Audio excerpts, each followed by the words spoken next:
सोनम वांगचुक और लद्दाख में हो रही प्रोटेस्ट पर सीरियल बुलशिटर प्रफुल्ल गर्ग ने जो गंद मचाया है उसको साफ करने का जिम्मा फिर से मेरे को उठाना पड़ रहा है। जरा सुन लो इस बंदे की बकवास और निरा vulgar propaganda against Sonam Wangchuk. दूसरी बात समझो, ठीक है, मैंने कल इनके इंटरव्यू देखे। पाकिस्तान अब है एक पॉइंट है, पर अब पाकिस्तान जाकर इन्होंने फरवरी में क्या बातें करी। इन्होंने बोला देखो वहां का डॉन का न्यूज़पेपर जिस तरह से काम करता है, इंडियन न्यूज़पेपर्स को भी वैसे क्लाइमेट चेंज पे काम करना चाहिए। अब ये एंगल देख रहे हो बात करने का। मतलब इस नल्ले के हिसाब से बहुत बड़ा पाप हो गया सोनम वांगचुक से जो वो पाकिस्तान चले गए क्लाइमेट चेंज की कॉन्फ्रेंस के ऊपर जिसमें यूनाइटेड नेशंस के साथ पार्टनर करा था डॉन ने। और डॉन वो न्यूज़पेपर है जिसकी क्रेडिबिलिटी को प्रफुल्ल गर्ग अपनी ही वीडियो में कंपेयर किससे कर रहा है? इंडियन एक्सप्रेस और द हिंदू से।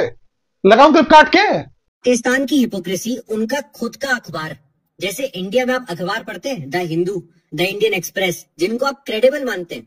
और सोनम वांगचुक ने वहां जाके एक्चुअली में क्या बोला है? अरे वो अपनी आइस टूपा की बात कर रहे हैं, क्लाइमेट चेंज के ऊपर बात कर रहे हैं। डॉन के रिस्पेक्ट में जो उन्होंने बात करी, उन्होंने कहा जिस हिसाब से डॉन क्लाइमेट चेंज की कवरेज कर रहा है ऐसे बाकी देशों में भी मीडिया आउटलेट्स को करना चाहिए, इंडिया में भी जो मीडिया आउटलेट्स है उनको भी करना चाहिए।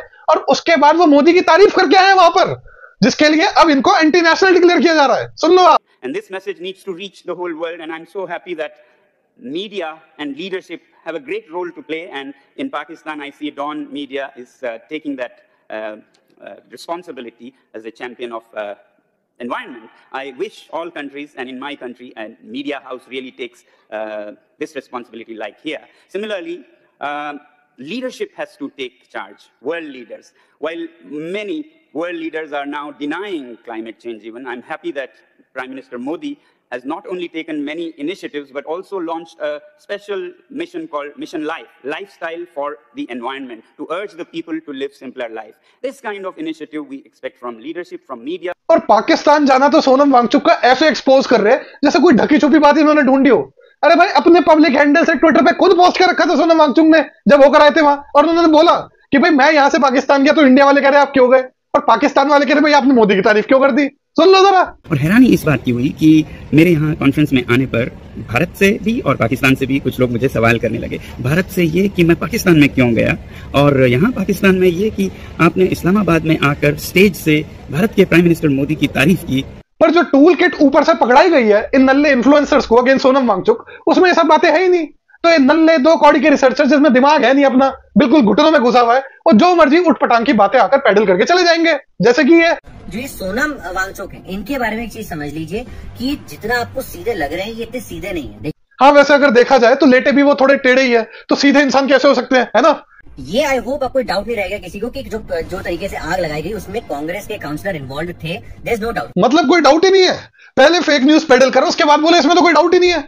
अबे जो लेह का सीनियर सुपरिटेंडेंट ऑफ पुलिस है वो तक बोल चुका कि जिस बंदे की आप फोटो चिपकाए जा रहे हो बार बार, ये हथियार लेकर घूम रहा है, ये दंगे भड़का रहा है, ये कांग्रेस का काउंसलर है। वो कांग्रेस का काउंसलर है ही नहीं, पर इनको कोई शर्म हया ही नहीं है।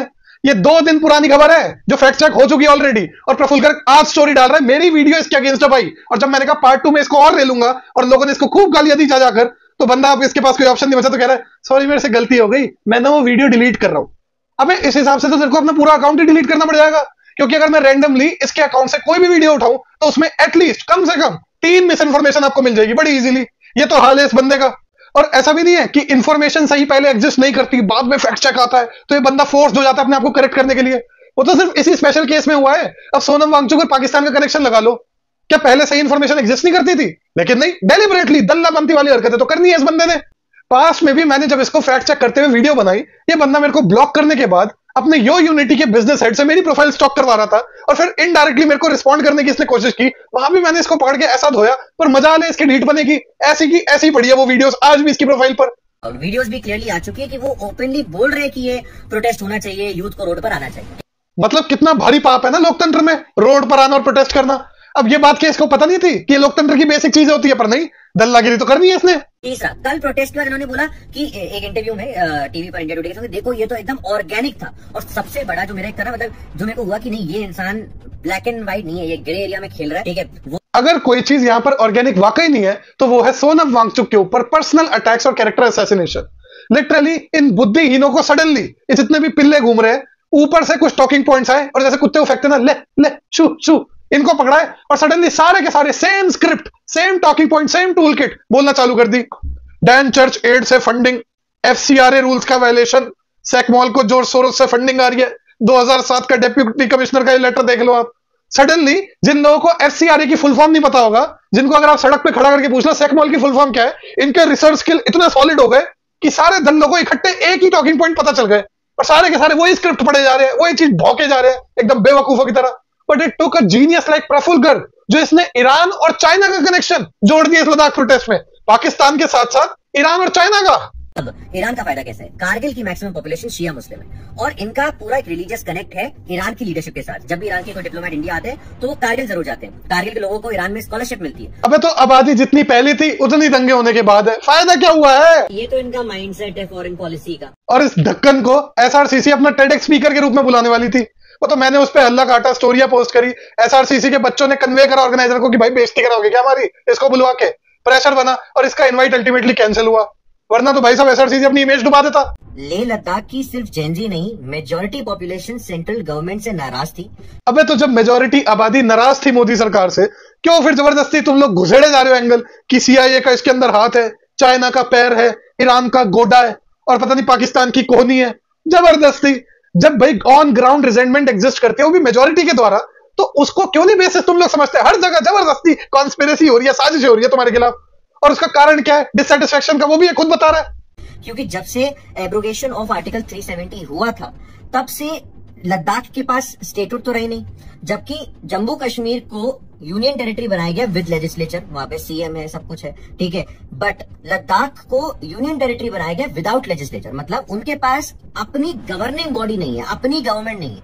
मतलब मैं कभी सोच भी नहीं सकता था कि इतने जेन्युइन ग्रीवांसेस होने के बाद जिस प्रोटेस्ट के पहले दिन फास्ट में 15 लोग जो जा रहे हैं उसमें से 7 लोग फॉर्मर इंडियन आर्मी के जवान हो, उस प्रोटेस्ट को कभी एंटी नेशनल भी बोला जाएगा, उस प्रोटेस्ट को लीड करने वाले को भी कभी एंटी नेशनल बोला जाएगा। मतलब 15 में से 7 फौजियों को होश नहीं है कि लद्दाख को स्टेटहुड नहीं दिया जा सकता क्योंकि ये सिक्योरिटी सेंसिटिव जोन है, क्योंकि बॉर्डर पाकिस्तान और चाइना के साथ मिलती है, जो कि पंजाब की तो मिलती ही नहीं, पाकिस्तान के साथ बॉर्डर राजस्थान की तो मिलती ही नहीं, गुजरात की तो मिलती ही नहीं। जबकि ये इनको नहीं पता खोपड़ खपुओं को कि लद्दाख का जो टेरेन है it is much more defensible than the terrain in Punjab, जो सपाट है, ऐसी कोई घुस के आ सकता है। लद्दाख में तो फिर भी ये पॉसिबल नहीं है क्योंकि डिफिकल्ट टेरेन है, पर इनको जियो पॉलिटिक्स के खोदों को पता है सब कुछ चीजें।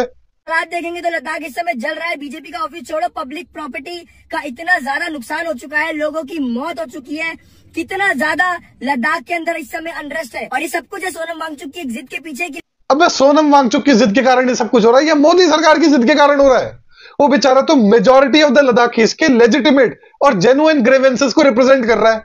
वो लोग ये थोड़ी कह रहे हैं कि तुम नंगा होकर लद्दाख में डिस्को डांस करो, ये हमारी मांग है जो पूरी नहीं हो सकती। 6th शेड्यूल में इंक्लूजन जो भाजपा ने एक्चुअली खुद प्रॉमिस करा था इलेक्शन मैनिफेस्टो में 2019 में भी 2020 में भी, वो लोग कह रहे भैया उसको लागू कर दो। पिछले 5 साल में वो लोग 5 बारी धरना प्रदर्शन कर चुके, अनशन पे बैठ चुके, हर बारी तुम उनका मूर्ख बना देते हो, उनको काट के बेला फुसला कर वापस भेज देते हो। इस बारी 10 सितंबर से वो लोग अनशन पे बैठे हुए थे, कई दिन बीत जाते हैं, 2 बुजुर्ग लोग वहां पर कोलैप्स कर जाते हैं, उनको स्ट्रेचर पे उठाकर लेकर जाया जाता है। जो जवान लोग हैं वो देख रहे हैं ये सोनम तो पागल है, सरकार सुनती नहीं है इसकी, ऐसे इसका काटे जा रही है। उन लोगों का आक्रोश बढ़ा और गुस्सा फूट गया और ये सब कुछ हो गया। लेकिन जिद यहाँ पर किसकी है? सोनम वांगचुक की है, मोदी सरकार की जिद नहीं है यहाँ पर। मिनिस्ट्री ऑफ होम अफेयर्स ने सोनम वांगचुक को 6 अक्टूबर 2025 का अपॉइंटमेंट भी दिया हुआ है, लेकिन अगर अपॉइंटमेंट में सोनम वांगचुक आ गए तो उस समय तो फैक्ट्स पे बात होगी, और फैक्ट्स वाली जहाँ पे बात होती है वहाँ पे ये जो लोग हैं ये बैठना पसंद नहीं करते। इस खोपड़ी के से बोलो तू बैठ 10 सितंबर से फास्ट पर, और तेरे को सरकार आकर बोलेगी कि 6 अक्टूबर को आके हम बात करेंगे। Precisely this reason, this carelessness that young people saw कि 10 सितंबर से बैठे हैं फास्ट पे, सरकार कह रही है 6 अक्टूबर को आ जाना, नवंबर की डेट देते हैं। कांग्रेस के काउंसिलर्स जो है वो खुलकर सामने आए हैं, हेट स्पीच दी है, दंगे भड़काए हैं। ये तो फैक्ट्स है इसके। माफी मांगी इस बंदे ने कि मैंने फेक न्यूज पेडल करी है कांग्रेस के काउंसिलर को लेकर के? नहीं। ये 3 इडियट्स का फुनसुक वांगडू सच में एक हीरो है या एक CIA का पपेट? अब ये एक नया ब्रेन डेड कंटेंट देख लो आप। बंदा कह रहा है क्या सोनम वांगचुक एक CIA एजेंट है, जिसके लिए इसने फोटो चिपका दी सोनम वांगचुक की मोहम्मद यूनुस के साथ। सबसे पहले तो मोहम्मद यूनुस CIA एजेंट है, यही प्रूव कर दे तू जाके, जा सुनी सुनाई बातें। और ये फोटो कब की है? ये तब की है जब मोहम्मद यूनुस कोई कंट्रोवर्शियल फिगर भी नहीं था, वो नोबेल पीस प्राइज विनर है, ग्रामीण बैंक का उन्होंने कंसेप्शन दिया, सोनम वांगचुक उनके साथ मिल रहे कई साल पहले, और अब फोटो उनकी काट के चिपका रहे हैं। किस कॉन्टेक्स्ट में? कि बांग्लादेश में प्रेजेंटली जो इंटरिम गवर्नमेंट है उसके चीफ एडवाइजर है मोहम्मद यूनुस, देखो इनके साथ है, देखो CIA एजेंट है। तेरे को खिलवाऊं मैं फोटो? इधर अपनी स्क्रीन पर फोटो देखो। देश के डिफेंस मिनिस्टर राजनाथ सिंह किसके साथ खड़े हैं? देश के लीडिंग गैंगस्टर, नोटोरियस गैंगस्टर लक्की पटियाल के साथ, देवेंद्र बंबिया गैंग के लीड, और जो कि अपोनेंट है अनदर गैंगस्टर लॉरेंस बिश्नोई के। अब जरा ये फोटो चिपका के मैं वायरल करूं, कर एक्सप्लेन इसको। एनवायरमेंटल एक्टिविस्ट का बुर्का पहनकर फॉरेन ताकतों से फंडिंग लेना in the disguise of NGOs. ये वही इंसान है जो इसी साल पाकिस्तान विजिट करता है, जाके पाकिस्तान विजिट करके आते हैं। तो इंटरनेशनल क्लाइमेट चेंज की वहां पर कॉन्फ्रेंस हो रही है यूएन के साथ पार्टनरशिप में, वहां उन्हें इन्वाइट किया जाता है, वहां इन्वाइट में जाते हैं, वो बहुत बड़ा पाप हो गया। क्लाइमेट चेंज की बातें चल रही है वहां पर, उसके बाद भी वहां जाके वो मोदी की तारीफ कर आ जाते हैं, बहुत बड़ा पाप हो गया। Same script, literally same script, same नल्लापंथी, सेम दल्लापंथी। He even started an NGO जिसे फंड करती है डैन चर्च एड, और डैन चर्च को फंड करता है जॉर्ज सोरोस, एक एंटी इंडिया मल्टी बिलियनियर जो दुनिया भर के मुल्कों में तख्ता पलट करवाने के लिए मशहूर है। और होम मिनिस्ट्री ने तो स्ट्रिक्ट इंस्ट्रक्शन भी दे दिए थे कि अगर डैन चर्च से 1 रुपया भी फंडिंग आए तो इमीडिएटली रिपोर्ट करो। एक तो ये डैन चर्च एड फाउंडेशन का हुआ बना रखा है, इसी पे जरा बात हो जाए। सोनम वांगचुक की एनजीओ डैन चर्च एड से सपोर्ट ले रही है, आज से नहीं, सन 2001 से। सरकारें बीत गई, ये मुद्दा सडनली एक इशू बन गया है आज। अरे भाई, डैन चर्च एड में वन ऑफ द डोनर है सिर्फ ओपन सोसाइटी फाउंडेशन, जिसको जॉर्ज सोरोस रन करता है। एक लेफ्ट को लेकर के सिंपैथेटिक बिलियनर, जिसको लेकर के दुनिया भर का हुआ बना रखा है, कॉन्स्पिरेसी थ्योरीज बना रखी है। और डैन चर्च एड भी वन ऑफ द डोनर्स है to a specific cause, to Sonam Wangchuk NGO. और डैन चर्च एड से पैसा लेना कोई इलीगल नहीं है। आप जरा ये स्निपेट पढ़ लो जो इसी ने पोस्ट करा है। जब सरकार ने हवा क्रिएट किया, ओ डैन चर्च एड, ओ डैन चर्च एड, ओ जॉर्ज सोरो, 4 डिग्रीज ऑफ सेपरेशन को इकट्ठे करके जॉर्ज सोरोस की फंडिंग का कनेक्शन कर दिया। तो क्या किसको इंस्ट्रक्शन दिया? बैंकों को, कि अगर डैन चर्च एड से पैसा आ रहा है, वो पर से इलीगल तो है नहीं, तो क्या करे? बैंक अपने चेक्स एंड बैलेंसेस को फॉलो करे और उसके बाद ही पैसे को क्रेडिट करे रिसिपिएंट के अकाउंट में। तो वो चेक्स एंड बैलेंसेस को फॉलो किया गया, उसके बाद बैंक अकाउंट में क्रेडिट किए गए पैसे, मसला खत्म। फिर क्या हुआ काटे यार, जब से Dan Church Aid, Dan Church Aid, Dan Church Aid. In fact इसके स्निपेट में देखो, पुरानी वही घिसी पिटी खबर कि यूएस एड से भी पैसा आ रहा है डिस्टेबलाइज करने के लिए इंडिया को।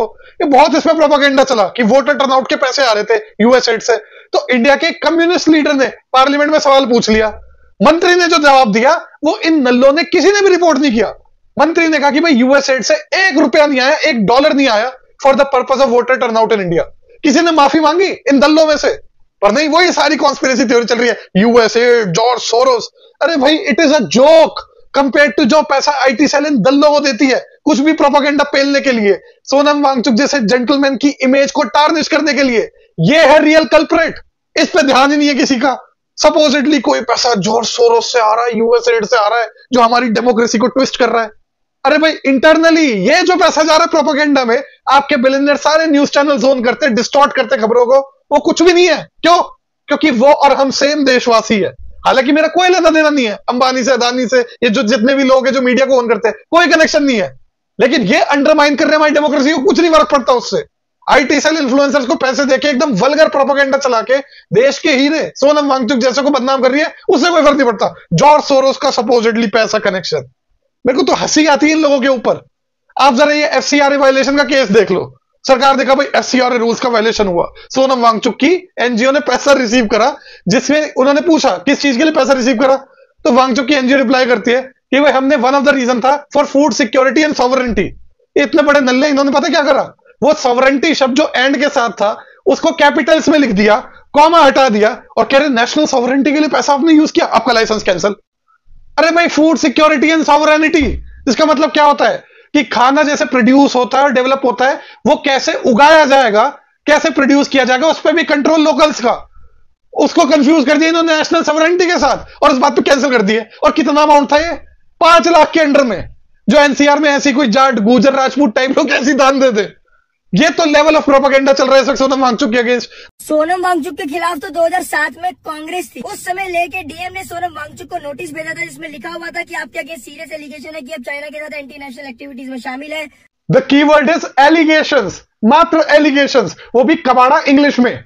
You have been anti national connections in China, you have been, मतलब कुछ भी चल रहा है। और ये एलिगेशन 2007 में लग रहे हैं, तब से अब तक क्या हुआ? कुछ भी नहीं।